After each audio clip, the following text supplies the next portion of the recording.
Okay, so what I wanted to do today was to have a little bit of a discussion about EVO Japan and the games that have been announced and some considerations for input lag for them.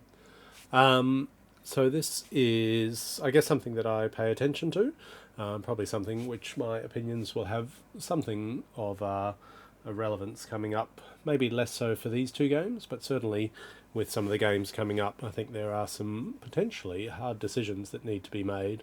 And I guess I hope my testing and information might be able to inform and educate and improve the decisions depending how some of the games shape up. So a number of games were announced. The first two for which we have kind of a full rule set are Guilty Gear and King of Fighters. So as per the websites there, you can see that both of them will be played on the PlayStation 5 version. The other games are still to come. I presume that Street Fighter 6 will definitely be on the PlayStation 5 version. Tekken 8 has to be. Third Strike is arcade, and then it comes down to the other two remaining games, so Grand Blue and Under Night in Birth 2. The beta tests were interesting in that the PlayStation 5 versions didn't necessarily seem to come out ahead. So certainly when those games launch, I'll look to get testing done. And then it will be interesting to see how the kind of rules reflect what the best versions are. The other consideration being, of course, that controller compatibility is important, and so I've seen a few people saying that, they are worried with the PlayStation 5 versions whether their controllers will be able to work with it or not. So for this video, I was just going to start with Guilty Gear Strive and King of Fighters. I'll begin with the video interrupt method just for the general kind of games, comparisons between PlayStation 4 versions running on PlayStation 5 and the PlayStation 5 native versions.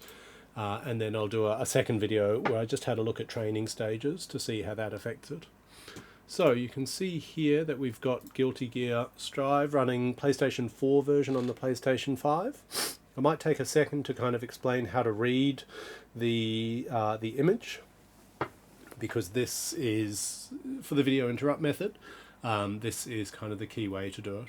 So I do want to go back and do this off a live monitor.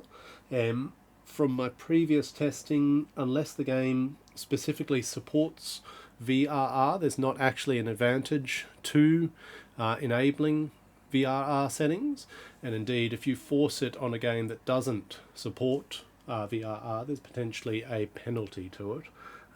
So I'll aim to have a look at it, although it does take quite a bit of timing. But in any event, the video interrupt method is a nice basis that gives us some kind of reliable, useful information, and particularly where games don't have VRR, and indeed the in-zone M3 monitors are only 1080p, not 4K. It gives us a nice baseline for comparison. Sorry for my kind of runny nose and coughing. I've got COVID. So you can see from the upper right screen, there's a lot of information. So PlayStation 4 on PlayStation 5, Guilty Gear Strive 1080p. We are running 500 trials. When the video goes a bit longer, but I cut it there just for equality. The way this works, the A button, and so that's on this one, the square, is pushed for 33 milliseconds. It's then released, and then the R2 button is pushed for another 33 milliseconds at the 50 millisecond mark, and then it loops over and over at 99 milliseconds. So for every second you get just over 10 trials. For these 500, that would take 50 seconds. It just means you can cram a whole lot of information into a relatively short video and get some fairly important, meaningful results.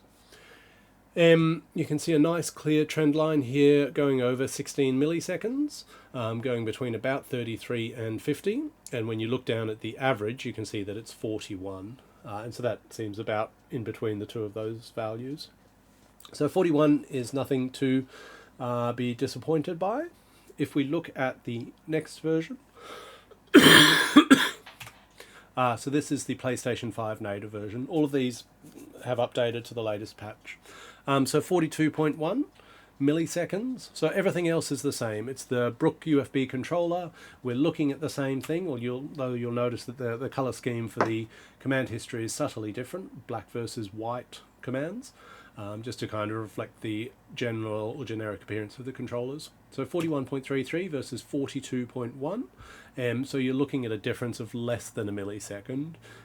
So I think based on that, I'd be happy enough to say that the PlayStation 5 and the PlayStation 4 version running on the PlayStation 5 are essentially the same. If we look at King of Fighters, so this again is the PlayStation 4 version running on the PS5. I've used the command history to look for when the input occurs. You can see that it's got a fairly consistent, so nice consistent lines around the 66 millisecond mark there. So the PlayStation 4 and PlayStation 5 version averages just under 68 milliseconds across 500 trials. The PlayStation 5 native version is 68.78. So again, less than a millisecond between them. I'd have no problem recommending this version. Using the PlayStation 5 version seems appropriate. I went on from there to have a look at what the effect of different stages is, but I'll pop that into a second video, and then potentially I'll try to follow on with the camera method off the screen for a third video, and then if I can I'll do it for each of the subsequent games.